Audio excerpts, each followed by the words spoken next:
lecture of Econ 2302, Principles of Microeconomics. This lecture covers Chapter 9 of your book, which goes over perfect competition. Up until now, we've only talked about perfect competition from the standpoint of equilibrium, market equilibrium, trying to achieve it, and getting to the point of marginal benefit equaling marginal cost, but we haven't dived into the advantages that come with it, as well as some of the disadvantages that it has on businesses. So in this chapter, we're going to look at those specific characteristics that come with a perfectly competitive market. But before we begin, let's define what a perfectly competitive market is. It's a market with many sellers. Please pay close attention to that. Many sellers and buyers of a homogeneous product with no barriers to entry or very little barriers to entry. The idea is that there are so many sellers and buyers that pretty much anybody can make the product. And what it means by homogeneous is it's very hard to differentiate the product from one to the next, to the next, to the next. A good example of this is deodorant. Now, you might have your specific scent that you like of deodorant. For the most part, deodorant is deodorant, and most people will just buy whatever one they like, and it's brand loyalty just because that's what they're going to go with. A lot of people that are college students that are price sensitive, they're going to go off of price, and the cheaper the price, the more likely they're going to buy. And so what happens is we see a perfectly competitive market. It's not hard to get into that racket. It's not like there is a secret formula, even though some deodorant makers might say there is. For the most part, it's hard to differentiate from one deodorant to the next. Now, if you get into the perfume or cologne section of the deodorant aisle, then you start to realize there is differentiation between the two, and you might see different price levels that are so drastic it does have an influence.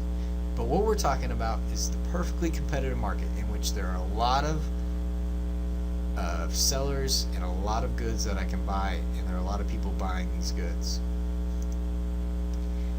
That means that we're price takers. A buyer or seller does not have enough influence to change the price. They have to just take the price as given. You hit market equilibrium, not any one seller or buyer can change the price. A good example of this might be the soap aisle. If deodorant is too price sensitive, soap is probably the best example I could give. There are a few people that are going, or toilet paper or things like that, to where you're just going to get the thing that's on sale, and if you're willing to buy it, you're going to buy it at that price. And there isn't a particular good toilet paper maybe that could raise the price 3 or 4 times the amount of everybody else, just because if they did, no one would buy it. And nobody can just one person stop buying the good to the point where they would lower the price just for you. Alright, so within perfect competition, there are 5 features of a perfectly competitive market. You need to know these for the exam. They're pretty self-explanatory. A few of them are actually in the definition, and the last one has to do with the fact that buyers and sellers are price takers. So the first 4, they're within the definition of a perfectly competitive market. There are many sellers, there are many buyers, the product is homogeneous. In other words, there's not enough differentiation from one product to the next that it can influence price drastically. There are no barriers to entry. And you know what I like to say at this point? There are no barriers to fail. That means you can start the business and you can fail at the business. Here in West Texas, and specifically in Plainview, in which I used to live, there were Mexican restaurants that would open almost every other week or month. And that meant that you could start a Mexican restaurant, and there weren't very many barriers to entry. You just had to find a place to rent and start this restaurant. There were a little bit of cost, but not enough that it was impossible to start it. And you could fail. A lot of people failed. therefore you would go out of business and go in business and go out of business. And by doing this, we have this perfect market which we get the best product for the best price. Both buyers and sellers are price takers. I can't go in as Mr. Kemper and say, hey, I really like this restaurant. I'm going to stop eating at this restaurant unless you give me a cheaper deal. They would say there are plenty of buyers and we can go without you. Alright, firm-specific demand curve. A curve showing the relationship between the price charged by a specific firm and the quantity the firm can sell. We've talked about demand curves exhaustively in this course. This is just adding one small layer to it and just saying it's very specific to the firm. Before this, we've talked more on the market and industry level, for instance, tacos, or the demand curve for the individual, which would be the budget constraint. However, a good example of demand curve would be Facebook. And the reason why I like using the example of Facebook is demand is the consumer side, so it's what you like about the firm, how much you're willing to buy that firm. And Facebook has the infamous like symbol, the like on Facebook, where you can like a status or whatnot. That's your demand, right? You like this product, you're going to buy the product. It's specific to the demand curve of that business, so we would say Facebook's demand curve. Before, we talked about the individual demand curve with budget constraints. That might be Mr. Kemper's demand curve. And then we've also talked about the industry demand curve, and that might be something like the social networking demand. Here's some characteristics of the four market structures we're going to study in the future. Today we're talking about perfect competition. What I want you to notate from here is the differences, specifically the number of firms. So with perfect competition we have many, and then you can see as we go across, monopolistic competition is just when there are a lot of firms. Oligopoly is when there's just a few firms, and monopoly is when there's one firm. And how the products also change. So homogeneous, monopolistic competition would be something like Coca-Cola, Pepsi, things like that. There are many soda companies, but they all taste a little bit different. And it's hard to enter those companies. So they may be more like the oligopoly, where there's large barriers to entry. So it's a little bit confusing, but if you look down below, you can see examples of perfect competition. Corn, plain t-shirts. For the most part, they don't change that much.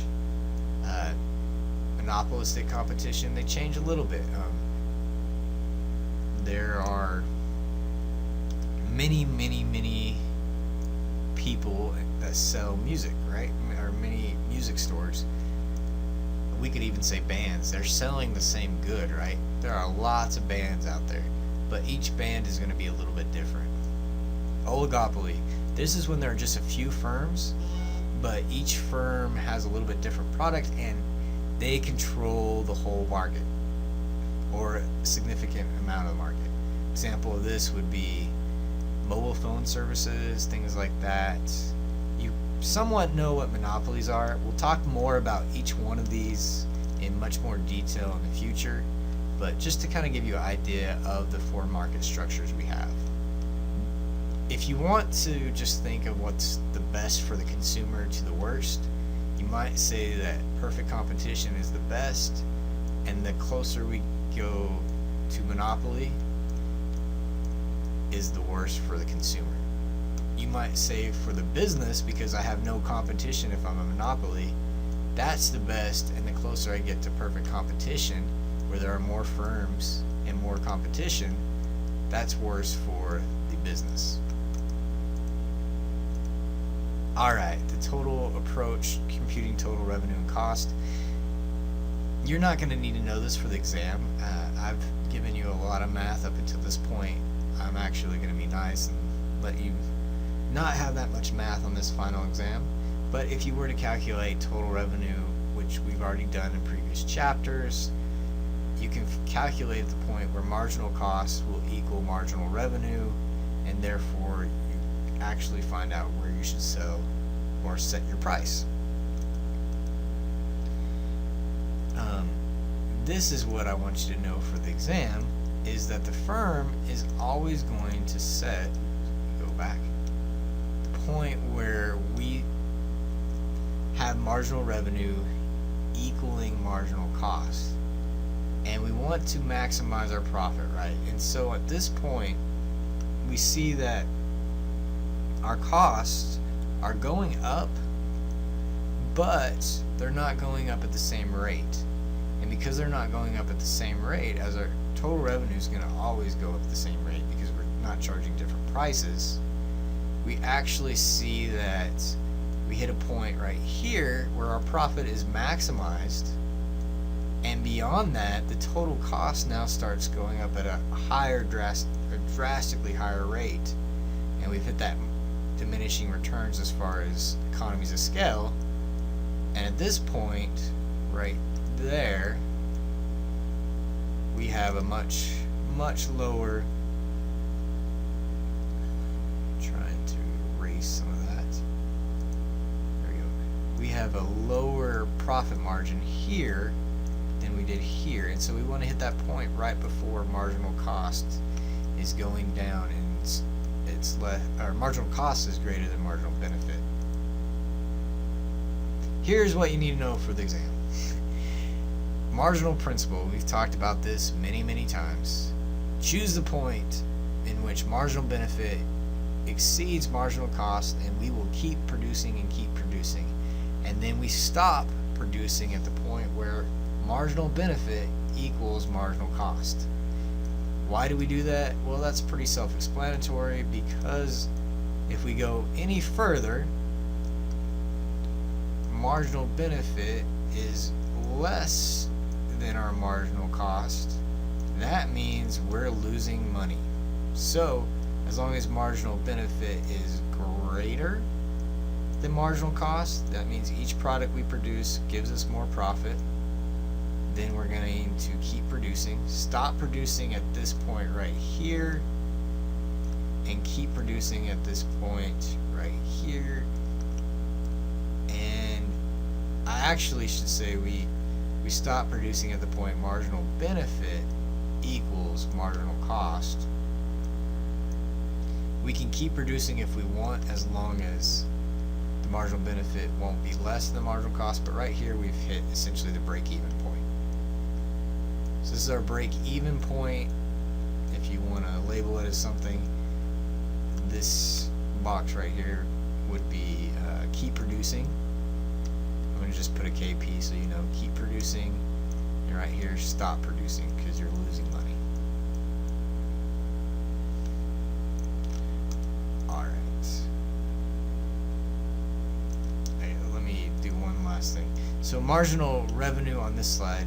Marginal revenue is the change in revenue from one additional unit of output. We've talked about this many times. Marginal means one additional, and revenue is the money we get from selling something. So marginal revenue is the point at which we get one, or the revenue we get from producing one more good.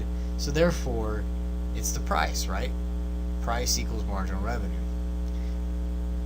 One of the things we're going to define here in a second is that we will essentially see marginal revenue equaling marginal cost and marginal benefit.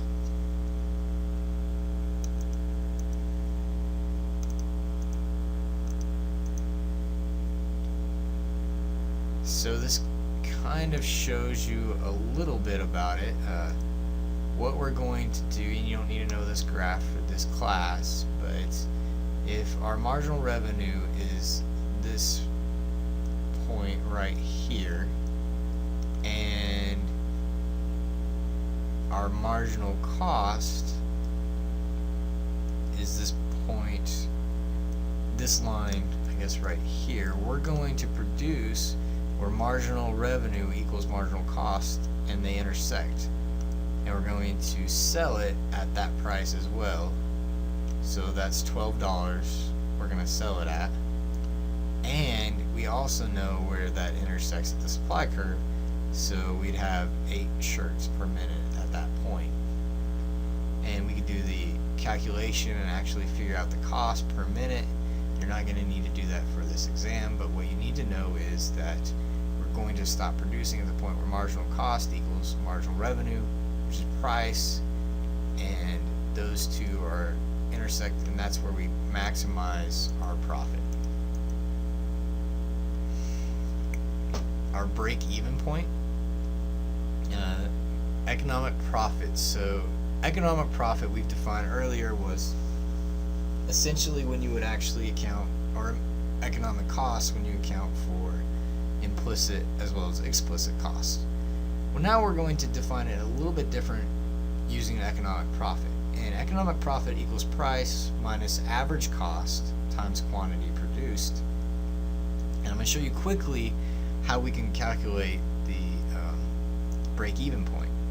So if our price is $10 per shirt and our average cost is $8, then we know that it's $2 times the quantity, and if we produce 10 shirts, then our economic profit would be $20.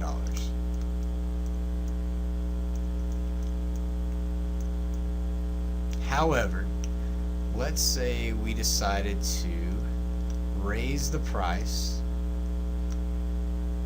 to $11, but because we raised that price and we weren't at a point of, we were actually at the point of lowering diminishing returns, or point of diminishing returns, our cost now was $10.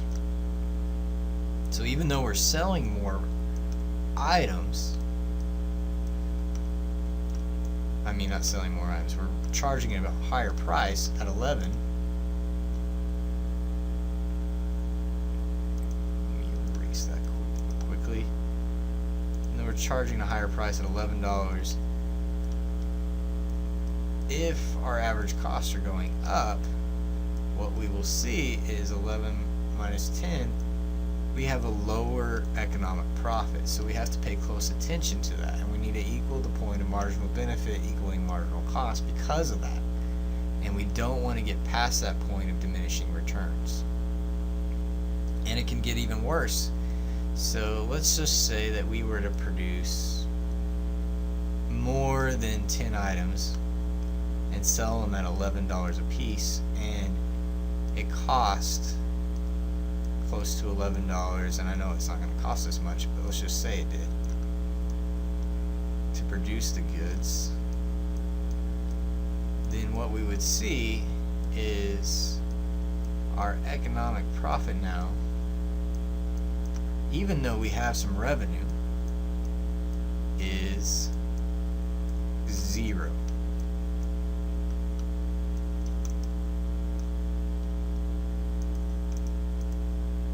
So the break-even point, the price at which economic profit is 0. Price equals average total cost.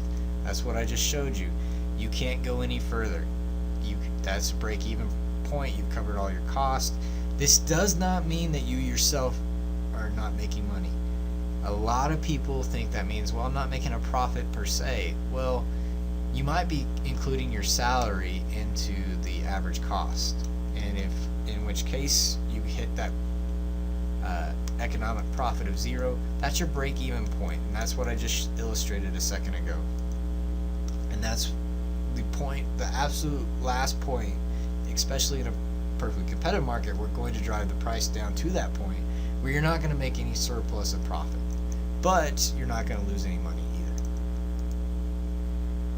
So our shutdown decision, if our total revenue is greater than our variable cost, and we just kind of talked about that, and if total revenue actually could be called marginal benefit, and our variable cost could be called our marginal cost, well, we know that we should still produce as long as revenue is greater than variable cost. However, if it's less, then what happens with that economic formula we just looked at a second ago, and you're not going to need to know this for the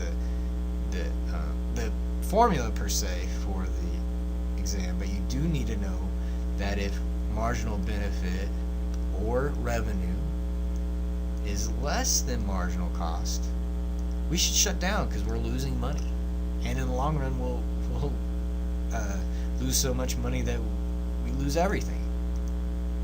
And we're going to look at sunk costs in a second, but that can be very detrimental to us, and so we need to figure out whether the opportunity cost of operating versus shutting down is greater. This kind of just shows you what happens, and if you're at a certain point, you actually lose some money.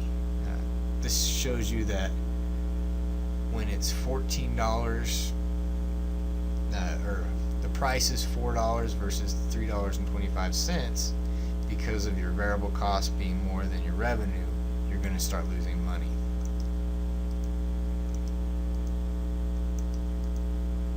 Alright, to recap, shutdown price, operate if marginal benefit, same thing as revenue, same thing as price, is greater than our marginal cost, same thing as average variable cost, the cost for each additional item. Shut down if our marginal benefit, or we can call it marginal revenue, we've illustrated that these are synonymous, is greater than our marginal cost.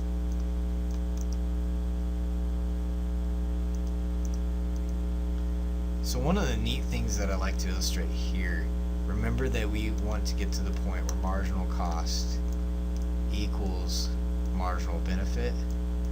Well, if we were to use the transitive property, which we've already talked about, marginal revenue equals price, then we could say that price actually will end up equaling our marginal cost, which equals our marginal revenue, which equals our marginal benefit. This is all the break-even point. This isn't shutdown point, but this is where everything is equal and we've hit the point of market equilibrium. So the shutdown price is a price at which the firm is indifferent between operating and shutting down, equal to the minimum average variable cost. So you stop producing. This is what this is talking about. Now, you don't completely shut down unless you're losing money, but you stop producing. Sunk cost. Okay, I talked quickly about this a second ago, but I'm going to elaborate on this. A sunk cost is a cost that a firm has already paid or committed to pay, so it cannot be recovered. Some people have a difficult time with this.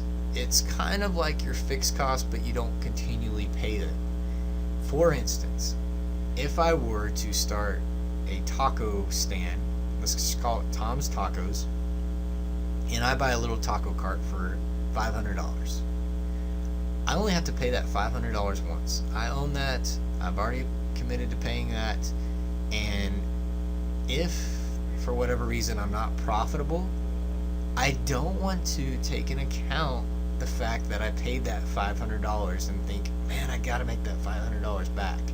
The reason being is that there's a good chance by trying to make that $500 back, if I've already committed to it, already paid it, and I'm losing money, I'm going to lose more than just $500. In other words, you need to know when to quit. And would you rather quit while you've lost a little bit of money or a lot of money? The best example that I've ever heard about sunk cost, and it's from a consumer's point of view, but we can put it toward a business point of view, is that one of my professors, he was from New York, and he had a mouth on him. Let's just put it that way. That's probably the nicest way to put it. He definitely talked like a New Yorker. And one of my professors in grad school, he talked about sunk cost, and he said, you know what? I went to this movie called The Titanic, and I spent $10 on that movie, and after a few hours, I came out, and that was the worst effing movie, and he didn't say effing, that I've ever seen in my life. I'm not going to get that money back. It's a sunk cost. I should just go on with my life and not think about it. it can't be recovered, right? So it's a sunk cost. I hope you enjoyed this lecture. I know some of the material is conceptual and theoretical, and so it's hard to put into quantitative terms. If you have any questions, feel free to email me. My email is jkemper@southplainscollege.edu. You can also hit me up at Twitter at any time. It's @Mr. Kemper. Thank you and have a nice day.